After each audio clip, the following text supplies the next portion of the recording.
질병관리청과 국립보건연구원의 조사에 따르면 여성의 암 발생률은 2000년 인구 10만 명당 190명에서 2020년 321명으로 약 63%가 증가한 것으로 나타났습니다. 이처럼 암 환자가 폭발적으로 늘고 있는 이유는 과연 무엇일까요? 아직 정확하게 밝혀지지는 않았지만 잘못된 식습관이 가장 큰 이유로 지목되고 있고, 흡연과 수면장애, 운동 부족, 환경오염 등이 또 다른 원인으로 제시되고 있습니다. 오늘은 생활 속에서 나도 모르게 발암물질을 생성할 수 있는 소재들을 함께 알아보도록 하겠습니다. 암 발생률이 많이 오셨잖아요. 네. 진짜 스트레스 아닐까요? 스트레스가 이 모든 병의 원인이라고 하더라고요.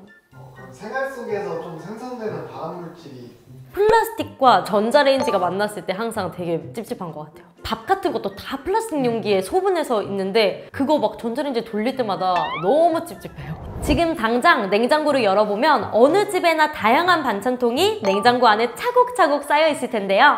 요즘 저마다 다양한 기능성을 자랑하는 반찬통이 쏟아져 나오고 있기 때문에 어떤 제품을 선택할지 고민이 될 것 같습니다.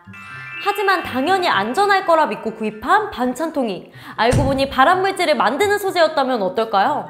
반찬을 담아 보관하는데 가장 흔하게 쓰는 투명한 플라스틱 용기의 경우 제작 과정에서 비스페놀 A가 사용되는데요. 비스페놀 A는 젖병, 캔 내부 코팅제, 영수증 등을 만드는 데 사용되는 성분이기도 합니다. 문제는 비스페놀 A가 함유된 용기에 뜨거운 열을 가하거나 뜨거운 음식을 담을 때 과량의 비스페놀 A가 용출되는데 성인 남녀의 비만과 관련이 있다는 대규모 연구 결과가 발표되어 화제가 되기도 했습니다. 전자레인지에 음식을 데울 때 별 생각 없이 포장지 그대로 넣고 돌리는 경우가 많은데요. 하지만 전자레인지에 넣고 돌릴 경우 매우 해로운 성분이 방출되는 제품들이 많기 때문에 주의해야 합니다. 플라스틱에도 다양한 종류가 있는데요. 그 중에서 화살표로 이루어진 삼각형 안에 번호가 2인 HDPE, 5인 PP만 안전하고 나머지는 환경호르몬 방출이 염려되므로 사용에 주의해야 합니다. 특히 우리가 자주 먹는 컵라면의 경우 6번 PS라는 성분인데 절대로 전자레인지에 돌리면 안 된다는 점 반드시 기억해 주시기 바랍니다. 환경호르몬의 다른 이름은 외인성 내분비 교란 화학물질로서 몸 밖에서 들어온 내분비 교란 성분이라고 볼 수 있는 것이죠. 그렇다면 우리 몸에 치명적인 환경 호르몬으로부터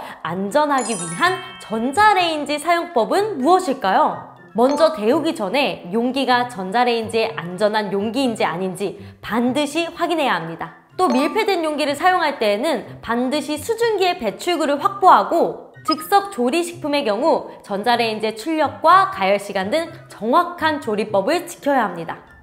전자레인지를 자주 사용하세요?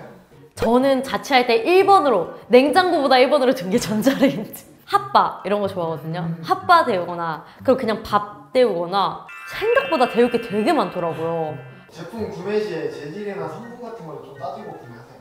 이거 뭐 전자레인지 되나? 뭐 이렇게 확인을 하긴 하는데 그게 뭐 안전 때문은 아니고 전자레인지 돌리다 불날까봐 그런 것 때문에 확인을 했었던 것 같아요. 주부들이 프라이팬을 고를 때 가장 먼저 고려하는 것이 바닥 코팅일 겁니다. 음식을 할 때 바닥에 잘 눌러붙지 않도록 도와주기 때문인데요. 그렇기 때문에 프라이팬 제조사들은 테프론 코팅의 우수성을 앞세워 제품을 홍보하고 있습니다. 문제는 테프론 코팅제에 과부라 옥탄산이라는 PFOA가 포함되어 있다는 사실입니다. 세계보건기구 산하 국제암연구소에서는 PFOA를 발암물질로 규정하고 있습니다. PFOA는 열을 가하면 휘발하여 호흡기를 통해 인체에 축적되는데 내분비의 교란, 불임, 기형아, 암 등을 유발할 수 있어 각별한 주의가 필요합니다. 많은 주부들이 이 코팅이 벗겨진 프라이팬을 그대로 사용하고 있는데요. 벗겨진 코팅 사이로 알루미늄 성분이 용출될 수 있어 주의해야 합니다. 알루미늄은 신진대사와 에너지 순환을 방해해서 몸속에 장기간 누적되면 면역세포를 파괴하거나 치매를 초래할 수 있기 때문에 우리 가족의 건강을 지키고 싶다면 코팅이 벗겨진 프라이팬은 고민 말고 신속히 새 제품으로 교체하셔야 합니다. 어떻게 하면 새 프라이팬을 오래 사용할 수 있을까요? 물과 식초를 1:1로 섞어 프라이팬에 넣고 10분 정도 끓여준 후 깨끗이 세척합니다. 세척한 프라이팬은 기름으로 코팅해 길들여주면 보다 오래 쓸 수 있고 조리 과정에서 용출되는 금속 성분도 줄일 수 있다고 하니 이 부분 기억해 두시기 바랍니다. 또한 설거지할 때 철 수세미를 사용하기보다 부드러운 소재의 수세미를 사용해야 코팅이 벗겨지지 않겠죠? 또한 금속이나 나무 같은 딱딱한 소재로 만든 조리도구를 사용하기보다 실리콘 같은 부드러운 조리도구를 사용해야 표면의 코팅 벗겨짐을 막을 수 있습니다. 또한 조리 시 너무 오래 가열하거나 염분이 많은 음식을 조리하면 프라이팬의 코팅을 약하게 할 수 있다고 하니 이 점 주의하시기 바랍니다. 그러면 만약에 사용한 지 얼마 안 된 프라이팬이 코팅이 벗겨진다고 하면은 저는 그냥 썼어요, 계속.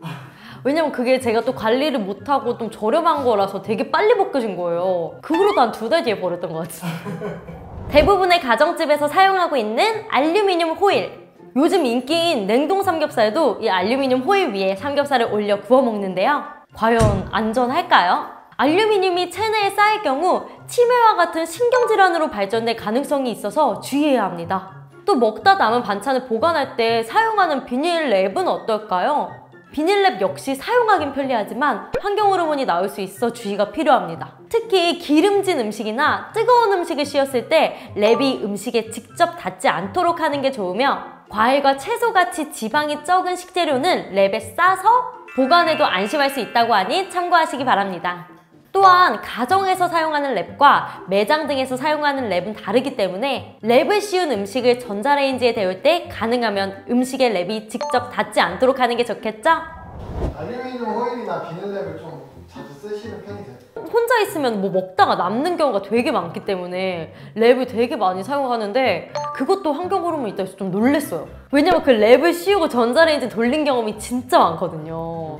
그 알루미늄 호일 보면은 앞이랑 뒤랑 잘 몰라서 저는 내가 먹는 면을 덜 반짝이는 대로 해요.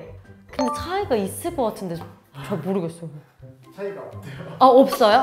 아, 다행이다. 오늘은 우리가 주방에서 흔히 사용하는 반찬 용기와 조리도구들의 소재와 안전성에 대해 함께 알아봤습니다. 많은 분들이 반찬 용기와 조리도구들의 안전성에 대해 별다른 의심을 하지 않고 사용을 하시는데요. 조금만 관심을 가진다면 나와 우리 가족의 건강을 지킬 수 있으니까요. 오늘 영상을 참고하셔서 꼭 안전하게 사용하시기 바랍니다. 그럼 저희는 다음 시간에 더욱 스마트한 정보들로 다시 돌아오겠습니다. 시청해주셔서 감사합니다.